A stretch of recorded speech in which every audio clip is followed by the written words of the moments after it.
We're kicking off our Hispanic Heritage Month special with a Bay Area Latina who has been recognized many times for her efforts and as an activist and entrepreneur. She founded Dreamers Roadmap, a national app that helps undocumented students find scholarships for college.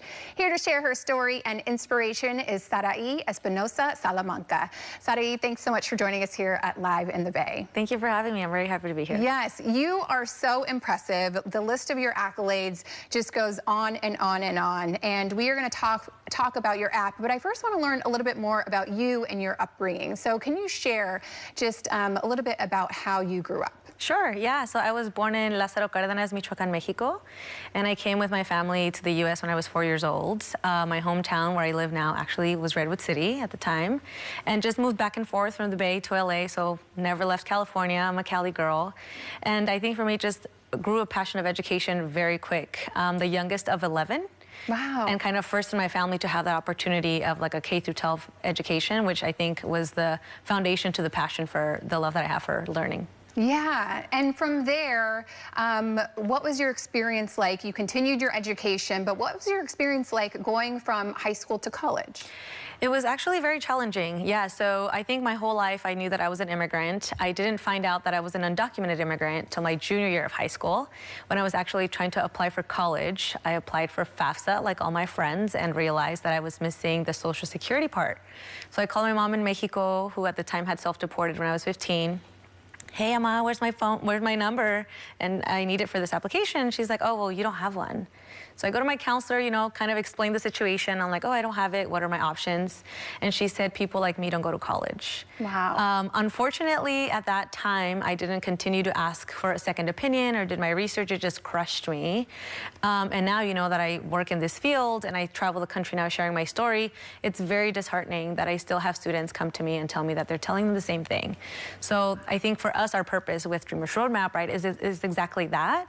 Telling people that you can go to college, there is money for you, and don't let these naysayers like direct you or redirect you from whatever it is that you want to study. Yeah, well, I'm so glad you didn't listen to that voice and you continued on and you created the Dreamers Roadmap eventually. And this is just such an important topic for you and something you're so passionate about because you lived it and experienced it. So tell me about kicking this app off the ground and how it got started.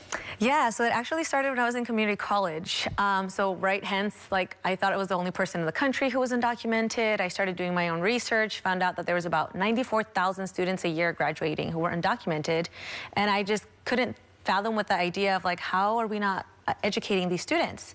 And what are the options, if any? So I started finding scholarships that were very difficult to find, but they were out there. What wasn't out there, though, was like one platform or one database where we can go and find them all in one place. So that is how the idea of Dreamers Roadmap comes about. It started off by a Google sheet, actually, where I started posting all these scholarships, later converted into a mobile app when I entered the Voto Latino Innovators Challenge. I pitched my idea. I'm like, I have this Google sheet. I want to convert it into an app. And instead of just focusing on scholarships in the Bay Area, I want it to go national. So I won first place in the country. I came home with $100,000 to launch my company. So incredible. Wow. And what was that like in the beginning, you know, launching that and getting that going? Take me through kind of that time. Yeah. You win this money and you're like, okay, we're going to do this. What was that like from that time winning the competition to actually launching that? I think the first feeling was disbelief. I couldn't believe that I had actually won that much money. I had never had that much money in my life.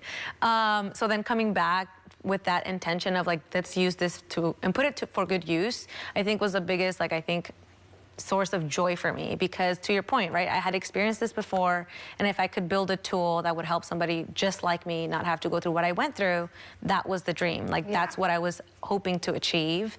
But it was definitely hard. You know, I think being very young, I launched this when I was 25 years old, coming back, trying to find the engineers, trying to find the developers, have people take me seriously because I was a young Latina, which you don't really see in the tech space, and even more less, it's like people who have the funding to launch these companies. So I think, encountered a lot of obstacles, but looked past them, you know, kept asking for help, kept knocking on doors, because I had never launched a company before. Yeah. So asking mentors on helping me build a financial model, a business model, how do I hire, how do I fire, just all of the logistics of running a company, which I'm still learning. You know, I've only had this company for 9 years, so I'm still in the process of learning on how to run a company, but I'm very excited that to this point we've held about 35,000 students a year have access to this information. Oh my goodness, that is incredible. And for anyone watching, because this is very important, and they're hearing this story and they hear this opportunity that's available for them, how do they use the app to get the information they need and set themselves up for success? Yeah, so the first thing is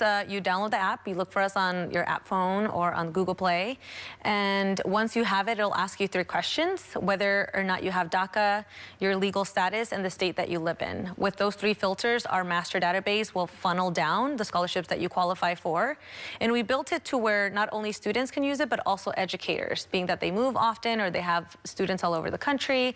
They can modify those filters at any time while using the scholarship, the app, and they can just use it as they please. Yeah. Well, I'm just so in awe of you and just so inspired by you. And I have to read a little bit of your accolades. You have been awarded with the White House Champion of Change. You were on the Forbes 30 Under 30 list. You were awarded the highest honor bestowed by the Mexican Consulate. You're continuing your education. You are in Stanford right now getting your master's degree. What words of advice do you have for anyone out there, you know, just pursuing their dreams and wanting to continue in education and just be the best that they could be? I think it's just not giving up. Have that tenacity, have that grit, and know your why. Like, why are you doing this and who are you doing this? You know, I think for me, why I didn't give up, it was for my parents. You know, they came to this country with that American dream of giving me an education, and I did everything above and beyond to fulfill that dream. I actually just traveled back to Michoacan this summer to give my mom, you know, like her tassel, her cap. We dressed her all up. Oh, amazing. And just, you know, give her that big honor that she deserves. You know, I think it's very hard, I think, for people to leave their home countries, and being that we're celebrating Hispanic Heritage Month, right? Like, just acknowledging that, remembering why people leave their home countries. It's not an easy decision, and we don't do it out of malice. We do it out of necessity. And for my parents, you know, that dream came true. I'm the first in 3 generations in our family to graduate from college, and the first one pursuing a master's. And I'm going to Stanford as a Knight Hennessy Scholar, which is one of the most prestigious master's programs in the world. So it's just not giving up, knowing why you're doing it, who you're doing it. I'm now a mother of 2, so that's my new why. I have a phenomenal partner that supports me in all my crazy endeavors. So they are my why, my parents, my mom, my family. Well, Sarahi, thank you so much for joining us and sharing a little bit about your story. I know that you are inspiring so many other people, and I just really appreciate you being here to kick off our Hispanic Heritage Month. Thank you for having me.